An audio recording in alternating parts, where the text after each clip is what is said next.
സിറ്റിക്കകത്തുള്ളൊരു വീടാണ്, മരം ഒന്നും ഇല്ലാത്ത വീടാണ്. അപ്പോൾ എനിക്ക് എൻ്റെ ആഗ്രഹം എന്ന് വെച്ചാൽ തടിയേൽ വളർത്തണം. തടിയിൽ വളർത്തുമ്പോൾ നല്ല നാച്ചുറൽ ഹാബിറ്റേറ്റിൽ അത് വളർന്നു വരും. അപ്പോൾ അതിനു വേണ്ടി ഞാൻ തടി, തേക്കിൻ്റെ പീസ്, ചീലാന്തി ഇങ്ങനെയുള്ളതിൻ്റെ പീസ് ഞാൻ കളക്ട് ചെയ്ത് വെച്ചിട്ടുണ്ട്. അപ്പോൾ അത് ഈ മഴയത്ത് കിടന്ന് നല്ലതായിട്ട് അത് പാകപ്പെട്ടിരിക്കുന്ന തടിയാണിത്.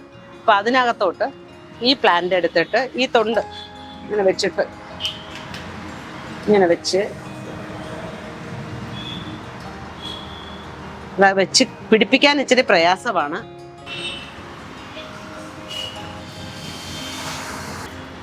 ഇതൊരു 2 ആഴ്ച കൊണ്ട് തന്നെ ഇതങ്ങ് പറ്റിപ്പിടിച്ചോളും. ഇതിനകത്തുള്ള നല്ല പുതിയ റൂട്ടുണ്ട്, അത് ഒരു 2 ആഴ്ച കൊണ്ട് ഇതിനകത്ത് പറ്റിപ്പിടിച്ച് നല്ല രീതിയിൽ മാറും. ആ പ്ലാന്റ് അങ്ങനെയുള്ളത് ഞാൻ കാണിച്ചു തരാം, വേറെ തടിയിൽ നട്ടിരിക്കുന്നത്. ഇതിപ്പോൾ ഞാൻ 2 മാസം മുന്നേ നട്ട ചെടിയാണ്. കുറച്ചുകൂടെ അത് വേര് പിടിച്ചിട്ടുണ്ട്, എന്നാലും കുറച്ചുകൂടെ ഒന്ന് സെറ്റായി കഴിഞ്ഞിട്ട് ഈ പ്ലാസ്റ്റിക് എല്ലാം അങ്ങ് മാറ്റും. ഈ പ്ലാസ്റ്റിക് മാറ്റി കഴിയുമ്പോൾ അത് തടിയിൽ നിന്ന് പിന്നെ നല്ല രീതിയിൽ അങ്ങ് ഫ്ലവർ ചെയ്യും. പിന്നെ നമ്മൾ വളവും വെള്ളവും എല്ലാം കറക്റ്റ് കൊടുത്താൽ മാത്രം മതി. വേറെ ഒരു ഇത് റീപോട്ടിങ്ങോ വേറെ കൂടുതൽ വളം ഇടുകയോ ഒന്നും വേണ്ട. ഇത് ഫ്ലവറിങ് സ്റ്റേജ് ആയ ചെടിയാണിത്. ഇത് നമുക്ക് വലിയ ഇതുപോലത്തെ ഹാങ്ങിങ് ബോർഡോട്ട് മാറ്റുന്ന കാണിച്ചു തരാം. ഇത് ആദ്യം ഈ ചെടി ഒട്ടും അനങ്ങാതെ നിർത്താൻ വേണ്ടിയിട്ട് നമുക്കൊരു ടൈ വെച്ച് കെട്ടാം.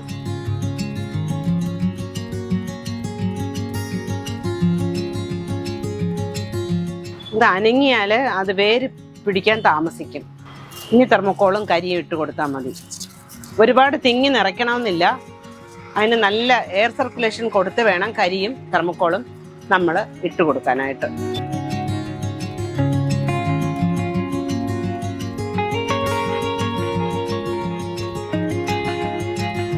ഇത്രയും മതി. നല്ല എയർ സർക്കുലേഷനും ഉണ്ട്.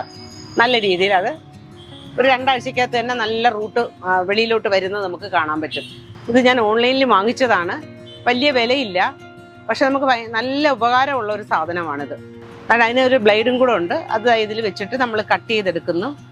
അത് കഴിഞ്ഞിട്ട് പ്ലാന്റ് കെട്ടാൻ വേണ്ടിയിട്ട് ഇതുപോലെ വെച്ച് കഴിഞ്ഞാൽ പിന്നെ പ്ലാന്റ് അനങ്ങത്തില്ല. നല്ലതായിട്ട് കൈ ചെയ്ത് വെക്കാം. ഇത് ഫെലനോപ്സിസ് റിപ്പോർട്ട് ചെയ്യുന്ന കാണിച്ചു തരാം. പൂത്ത ചെടി റിസ്ക് ആണ്. പൂ ഒടിഞ്ഞു പോയാൽ നമ്മുടെ എല്ലാ എഫേർട്ടും അതോടെ തീർന്നു. അപ്പോൾ അതിനെ നമ്മൾ ആദ്യം തന്നെ ഒന്ന് ഫിക്സ് ചെയ്യാൻ വേണ്ടി തെർമോക്കോളിൻ്റെ പീസ് വെച്ച് കൊടുക്കാം. കഴിച്ചാലും ഇനി കരിയും കൂടെ ഇട്ട് പ്ലാന്റ് അനങ്ങാതെ നിൽക്കണം. അതാണ് ഇത് നമ്മൾ നോക്കേണ്ടത്. പിന്നെ വേര് പൊട്ടാതിരുന്നാൽ പ്ലാന്റിന് ഡിസ്റ്റർബൻസ് വരുന്നില്ല. പ്ലാന്റ് അതുപോലെ നിന്ന് ആ ഫ്ലവർ എല്ലാം അതുപോലെ തന്നെ നിന്നോളും. ഓക്കെ, സെറ്റായി. ഇപ്പൊ ഒരു ചെറിയ തൈ നമുക്ക് കിട്ടിയാൽ എങ്ങനെ നടാമെന്ന് ഞാൻ കാണിച്ചു തരാം. ആദ്യം ഇച്ചിരി സ്പാഗ്നം മൂസ് എടുക്കുക. ഈ റൂട്ടിൽ ഇങ്ങനെ വെക്കണം. എന്നിട്ട് നല്ല ചെറിയ പോട്ടാണ് അതിന് നല്ലത്. റൂട്ടൊന്നും പൊട്ടാതെ അകത്തിറക്കി വെച്ച് പിന്നെ ഇത് ടൈറ്റായിട്ടിരിക്കാൻ വേണ്ടി ഒരു കുഞ്ഞു കഷ്ണം കരിയും കൂടെ വെക്കണം. ഇതിനകത്ത് ഒരു കുഞ്ഞു കഷ്ണം കരിയും കൂടെ വെച്ച് ടൈറ്റായിട്ടിരിക്കണം. അന്നേരം അതങ്ങ് സെറ്റ് ആയിക്കോളും. പിന്നെ എങ്ങനെയും എവിടെയെങ്കിലും വെച്ചിരുന്നാൽ മതി, നല്ല റൂട്ടാവും. കുറച്ചുകൂടെ വലിയ പ്ലാന്റ് ഈ 4 ഇഞ്ച് ചട്ടിയിലാണ് വെക്കുന്നത്. അപ്പോൾ അതിന് ഞാൻ കരി മാത്രമാണ് യൂസ് ചെയ്യുന്നത്. പിന്നെ തെർമോക്കോളിൻ്റെ പീസ് കൂടെ വെച്ച് കൊടുക്കും. അപ്പോൾ ടൈറ്റ് ആയിട്ടിരിക്കും. നമ്മൾ ഓർക്കിഡ് സെറ്റ് ചെയ്യുമ്പോൾ ചെടിക്ക് അനക്കം ഉണ്ടാവാൻ പാടില്ല, ടൈറ്റ് ആയിട്ടിരിക്കണം. അന്നേരം പെട്ടെന്ന് വേര് വന്ന് സെറ്റ് ആയിക്കോളും. ഇനി ഹാങ്ങിങ് ബോട്ടിൽ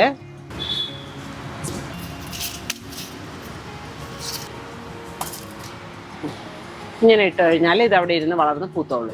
ഈ തെർമോക്കോൾ യൂസ് ചെയ്യുന്നത് ഒരു എയർ സർക്കുലേഷനും വേണ്ടിയിട്ടും പിന്നെ കരിയുടെ യൂസ് കുറച്ച് കുറയ്ക്കാൻ പറ്റും നമുക്ക്. തെർമോക്കോളിൽ നല്ല പോലെ വേര് ഓടുന്നുണ്ട്. ഇത് പൂക്കാറായ ചെടിയാണ്. ഇതൊരു 2 മാസത്തിനകത്ത് ഇത് ഫ്ലവർ വരും. ഈ സ്റ്റെമ്മിൽ നിന്നായിരിക്കും മിക്കവാറും ഫ്ലവർ വരുന്നത്.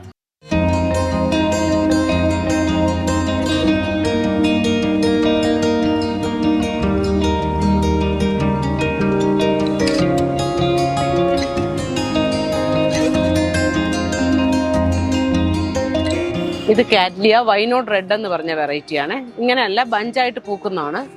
ഈ മഴ കാരണം ബാക്കി മുട്ട എല്ലാം ചീഞ്ഞു പോയതാ. ഇത് ടൊളൂമിന എന്ന് പറഞ്ഞ് നമ്മുടെ ഓൺസീഡിയത്തിൻ്റെ മിനിയേച്ചറായിട്ട് വരുന്ന വെറൈറ്റിയാണ്. ഇതിപ്പോൾ വുഡ് മൗണ്ട് ആയപ്പോൾ അവർ നല്ല ഹാപ്പിയാണ്.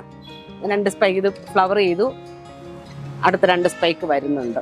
ഇത് കാറ്റ്ലിയയുടെ യെല്ലോ ബേർഡ് എന്ന് പറഞ്ഞ വെറൈറ്റിയാണ്. അതിൻ്റെ വേറൊരു വെറൈറ്റിയാണ് ഇതാണ്ട് ഇത് ബ്രാസവോള നൊഡോസ. കണ്ട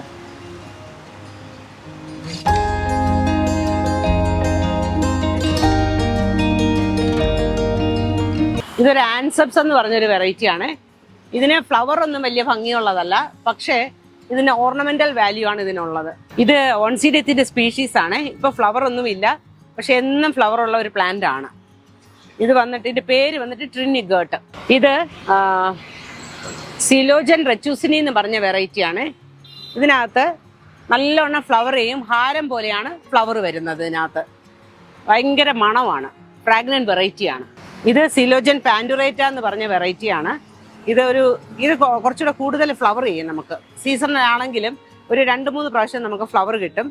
ഇത് പച്ച കളറിനകത്ത് കറുത്ത ലിപ്പാണ്. ഇതിൻ്റെ പേര് വന്നിട്ട് സാൻഡീറേ എന്നാണ്. ഫ്ലവർ വെള്ളയ്ക്കകത്ത് കോഫി ബ്രൗൺ കളറിലുള്ള ഫ്ലവറാണിത്. നിറയെ പൂക്കും, എന്നും ഫ്ലവറും കാണും. ഇത് ഗ്രൗണ്ട് ഓർക്കിഡിന് സിമിലർ ആയിട്ടാണ് ഇതിൻ്റെ ഫ്ലവർ. ഇതിൻ്റെ പേര് വന്നിട്ട് EP സ്റ്റാൻഫോർഡ് എന്നാണ് അതിൻ്റെ പേര്. വെള്ളയിൽ ഡോട്ടുള്ള ഒരു ഫ്ലവറാണിത്. ഇത് എയർ പ്ലാന്റ് സ്പാനിഷ് മൂസ് എന്ന് പറഞ്ഞൊരു വെറൈറ്റിയാണ്. ഇതാണ് അതിൻ്റെ റൂട്ടും ലീഫും എല്ലാം ഇതാണ്. ഇത് ഡിസ്റ്റീഡിയ മില്യൺ ഹാർട്ട്സ്. ഇത് ഓർക്കിഡ് തന്നെ സിംബീഡിയോ എന്ന് പറഞ്ഞൊരു വെറൈറ്റിയാണ്. നമ്മുടെ ഗ്രൗണ്ട് ഓർക്കിഡിന് സിമിലർ ആയിട്ടുള്ള ഫ്ലവറാണ് വരുന്നത്. ഇത് സെക്കൻഡോം എന്ന് പറഞ്ഞൊരു വെറൈറ്റിയാണ്. അല്ലെങ്കിൽ അതിനെ പറയുന്നത് ടൂത്ത് ബ്രഷ് ഓർക്കിഡ് എന്നാണ്. ഫ്ലവർ പാറ്റേൺ വന്നിട്ട് ടൂത്ത് ബ്രഷ് പോലെയാണ് ഇരിക്കുന്നത്, കണ്ടില്ലേ? ഇത് വേരിഗേറ്റഡ് വെറൈറ്റിയാണ്. ഡ്രാഗൺ ഫ്ലൈ ഇതിന്റെ പേരോ? 2 പേരുണ്ടല്ലേ? വേരിഗേറ്റഡ് ലീഫ് വന്നിട്ട് വേരിഗേറ്റഡ് ഫ്ലവർ. ഇത് വരുമ്പോ ഇതുവാണ് അതിന്റെ ഫുൾ നെയിം വന്നിട്ട് dragon fly. Colour magenta, 3 colour ഒരു കോമ്പിനേഷൻ വരുന്ന നല്ല ഒരു കളറാണ്. ഇതിന്റെ ഗ്രീൻ ഉണ്ട്, ഇപ്പൊ ഇറങ്ങിയിട്ടുണ്ട് ഗ്രീൻ മ്യൂട്ടേഷൻ. അതിന്റെ ഏകദേശം ഇത് മാതിരത്തെ ഫ്ലവർ വരുന്നുണ്ട്. ഒരു സ്പ്ലാഷ്, ഗ്രീൻ സ്പ്ലാഷ് വരുന്ന ഇതേ വേരിഗേറ്റഡ് ലീഫാണ്. അതാണ്. ഇതിന്റെ പേരെന്താ ചേച്ചി? ഇത് അരിഡാൻ ഗ്രീൻ എന്ന് പറഞ്ഞ വെറൈറ്റിയാണ്. ഇത് അരിഡാൻ ഗ്രീൻ. ഇത് എപ്പിഡെൻഡ്രോം എന്ന് പറഞ്ഞ വെറൈറ്റിയാണ്. ഇത് നമ്മുടെ തെറ്റിപ്പൂവിന്റെ മോഡലിലാണ് ഇതിന്റെ ഫ്ലവർ വരുന്നത്.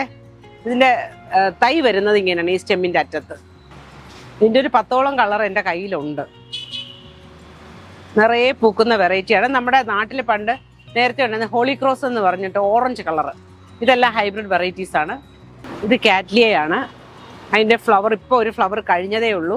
ഇതാണ് അതിൻ്റെ കളർ. ഫ്ലവറിൻ്റെ കളർ ഈ കളറായിട്ടാണ് വരുന്നത്, ഈ വയലറ്റ്. ഇതൊരു സ്പേസലാറ്റ് ഹൈബ്രിഡ് എന്ന് പറഞ്ഞൊരു വെറൈറ്റിയാണ്.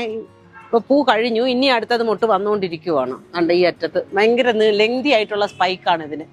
ഇത് സ്വീറ്റ് ഷുഗർ എന്ന് പറഞ്ഞ വെറൈറ്റിയാണ്.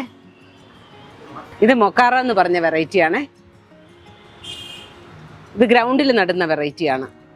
ഈ സ്റ്റെമ്മിൻ്റെ ഇടയിൽ നിന്നാണ്, ഈ ലീഫിൻ്റെ ഇടയിൽ നിന്നാണ് ഈ ഫ്ലവർ വരുന്നത്. ഇത് അഫൈലോ എന്ന് പറഞ്ഞ വെറൈറ്റിയാണ്. ഇതൊക്കെ വൺസ് ഇൻ ആൻ ഇയർ ആണ് ഫ്ലവർ ചെയ്യുന്നത്. ഇത് ഇനിയിപ്പോൾ അടുത്ത് ഫെബ്രുവരി കഴിഞ്ഞ് ഫെബ്രുവരി ആ സമയത്ത് ഫ്ലവർ ചെയ്യും. ഈ ഇലയെല്ലാം പൊഴിച്ചിട്ട് സ്റ്റെം മൊത്തം പൂക്കുന്ന വെറൈറ്റിയാണ്. ഇത് വന്നിട്ട് ഫോക്സ് ടെയിൽ ഓർക്കിഡ്. അത് മൊട്ട് വന്ന് നിൽക്കുവാണ്. ഇതാണ് ഞാൻ 25 രൂപയ്ക്ക് കൊടുക്കുന്നെന്ന് പറഞ്ഞ ചെടിയെ. ഇത് വർഷങ്ങളായിട്ട് എൻ്റെ കയ്യിലുള്ള പ്ലാന്റ്. അതിൻ്റെ മദർ പ്ലാന്റ് ആണ്. മദർ പ്ലാന്റിൽ നിന്ന് വരുന്ന കിക്കീസാണ് വെട്ടി ഈ ഒരു ചെടി നമ്മൾ കൊടുക്കുന്നത്. നല്ല ഫ്ലവറാണിത്. പിന്നെ ഒരുപാട് വർഷം എൻ്റെ കയ്യിലുള്ളത് കൊണ്ട് അതിന് ഒരുപാട് തൈയും വരുന്നുണ്ട്. അതുകൊണ്ടാണ് ഈ റേറ്റിന് കൊടുക്കാൻ പറ്റുന്നത്. പിന്നെ ഇത് 100 രൂപയ്ക്ക് കൊടുക്കുന്ന ചെടിയാണ്. ഇത് സിലോജൻ പാൻഡുറേറ്റ എന്ന് പറഞ്ഞ വെറൈറ്റിയാണ്. ഇത് കുറച്ചുകൂടെ കൂടുതൽ ഫ്ലവർ ചെയ്യും. നമുക്ക് സീസണിലാണെങ്കിലും ഒരു 2-3 പ്രാവശ്യം നമുക്ക് ഫ്ലവർ കിട്ടും. ഇത് പച്ച കളറിനകത്ത് കറുത്ത ലിപ്പാണ്. യൂട്യൂബിൽ ഞാൻ റീസെന്റ് ആയിട്ട് 2-3 വീഡിയോ കണ്ടായിരുന്നു. അതിന് അവർ പറയുന്ന കേട്ടിട്ടുണ്ട് ഒച്ചിന് മരുന്നില്ലെന്ന്. പക്ഷെ ഒച്ചിന് മരുന്നുണ്ട്. നമുക്ക് ചേച്ചി എന്താ മരുന്ന് ഉപയോഗിക്കുക നമുക്ക് ചോദിച്ചു നോക്കാം. ചേച്ചി പറഞ്ഞാട്ടെ. ഞാൻ കോപ്പർ സൾഫേറ്റും പുകയിലയും കൂടെ ഒരു മിശ്രിത ഉണ്ടാക്കി അതാണ് ഞാൻ സ്പ്രേ ചെയ്ത് കൊടുക്കുന്നത്. അത് നല്ല റിസൾട്ടാണ് എനിക്ക് കിട്ടുന്നത്. നേരത്തെ കെമിക്കൽ യൂസ് ചെയ്തിരുന്നു, അതിലും നമ്മൾ എവിടെയെങ്കിലും വെച്ചാൽ മതി, ഒച്ച് വന്ന് തിന്ന് ചത്ത് കിടക്കുമായിരുന്നു. അത് നല്ലത്. പിന്നെ ഇപ്പൊ കെമിക്കൽ അവോയ്ഡ് ചെയ്തുകൊണ്ട് അത് ഞാൻ യൂസ് ചെയ്യുന്നില്ല. ഏത് കെമിക്കൽ ഉപയോഗിച്ചിട്ടുണ്ട്? അത് മെറ്റാൽഡിഹൈഡ് ആണ് യൂസ് ചെയ്തിരുന്നത്. ഒരു പെല്ലറ്റ് ആണ്. അത് നമ്മൾ വെച്ച് കഴിഞ്ഞാൽ ആ പ്രദേശത്തുള്ള ഒച്ചെല്ലാം വന്ന് തിന്ന് ചത്ത് കിടക്കും. അത് നല്ല റിസൾട്ടാണ്. പിന്നെ അത് പോയിസൺ ആയതുകൊണ്ട് ഇപ്പോൾ അത് അവോയ്ഡ് ചെയ്തിട്ട് ഈ കോപ്പർ സൾഫേറ്റും പുകയിലയും കൂടെ ഉള്ള മിശ്രിതമാണ് കലക്കി. അതിന്റെ അളവ് ഞാൻ ഡിസ്ക്രിപ്ഷൻ ബോക്സിൽ കൊടുത്തിരിക്കാം. അതുപോലെ തന്നെയാണ് ഒച്ചിന് വേറൊരു ട്രാപ്പുണ്ട്. നമ്മളെ വീട്ടിൽ നിത്യവും അല്ലെങ്കിൽ ഉപയോഗിക്കുന്ന ക്യാബേജിന് നമ്മൾ പോയിസൺ ചെറിയ രീതിയിൽ ട്രീറ്റ് ചെയ്തതിന് ശേഷം ഒരു പ്ലേറ്റിൽ കൊണ്ട് വെച്ച് കൊടുത്താൽ ആ പ്രദേശത്തുള്ള ഒച്ചുകളെല്ലാം വന്ന് കേബേജ് തിന്നാൻ വരികയും അത് മുഖേന നമ്മൾ വിഷം ട്രീറ്റ് ചെയ്തിരിക്കുന്ന ക്യാബേജ് അത് കഴിക്കുന്നത്. അന്നേരം അത് ചത്ത് ഒടുങ്ങാനുള്ള ഒരു അവസരം നമുക്കുണ്ട്. അതുകൊണ്ട് ഒച്ചിനും നമുക്ക് മെഡിസിൻ ഉണ്ട്. ഒച്ചിനെ നമുക്ക് ഫുൾ കൺട്രോൾ ചെയ്യാൻ പറ്റും. പിന്നെ പൊതുവെ മഗ്നീഷ്യം സൾഫേറ്റും റെഗുലറായിട്ട് എപ്സം സോൾട്ട് കൊടുത്താലും ഒരുവിധം ചെറിയ കുഞ്ഞു ഒച്ചുകളുണ്ട്, അതെല്ലാം കൺട്രോൾഡ് ആവും.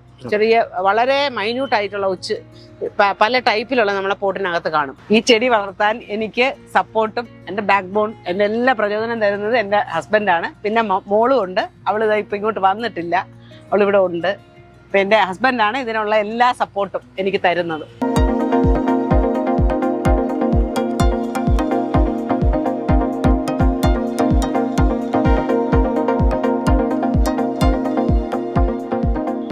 എൻ്റെ അഭിപ്രായത്തിൽ ലെഷർ ടൈമിലാണ് ഞാനിത്, എൻ്റെ ലെഷർ ടൈമാണ് എൻ്റെ പാഷൻ വർക്കൗട്ട് ചെയ്യാൻ വേണ്ടിയിട്ട് ഞാൻ യൂസ് ചെയ്തത്. അപ്പോൾ ഇതെല്ലാം ആർക്ക് വേണമെങ്കിലും ചെയ്യാൻ പറ്റുന്ന ഒരു ഫീൽഡാണ്. അപ്പം നമ്മുടെ വെറുതെ ടി വിയുടെ മുന്നിലിരിക്കുക, മൊബൈലിലിരിക്കുക, അതിനെക്കാട്ടി നല്ലത് നമുക്കൊരു മെൻ്റൽ മാനസികമായിട്ടുള്ളൊരു സന്തോഷം കിട്ടുന്ന ഒരു ഇതാണ്. അപ്പോൾ അത് നാളെ നമുക്കതൊരു വരുമാനവും ആകും. അല്ല, വരുമാനത്തിനെക്കാട്ടിയും കൂടുതൽ നമുക്ക് ഒരു മനസ്സിൻ്റെ സന്തോഷമാണ് നമുക്കത് ഇതിൽ നിന്ന് കിട്ടുന്നത്. നന്ദി. ഓർക്കിഡ് ചെടിയിൽ പൂക്കൾ കുറവാണ്. അപ്പോൾ നമ്മൾ അടുത്ത ഒരു വീഡിയോ വിടുന്നത് ഓഗസ്റ്റ് സെപ്റ്റംബറിലായിരിക്കും. അന്നേരം ഇവിടെ നന്നായിട്ട് പൂ ഉണ്ടാവുമെന്ന് ചേച്ചി പറഞ്ഞിരിക്കുന്നത്. അപ്പോൾ ഇത് ഞങ്ങളൊരു ഇൻഫർമേഷൻ നിങ്ങൾ എത്തിക്കുക എന്നതാണ് ഞങ്ങളുടെ ലക്ഷ്യം, മാർക്കറ്റ് അല്ല. ഇതുപോലെ നല്ല നല്ല വീഡിയോയുമായി നമുക്ക് അടുത്ത എപ്പിസോഡിൽ കാണാം. നന്ദി.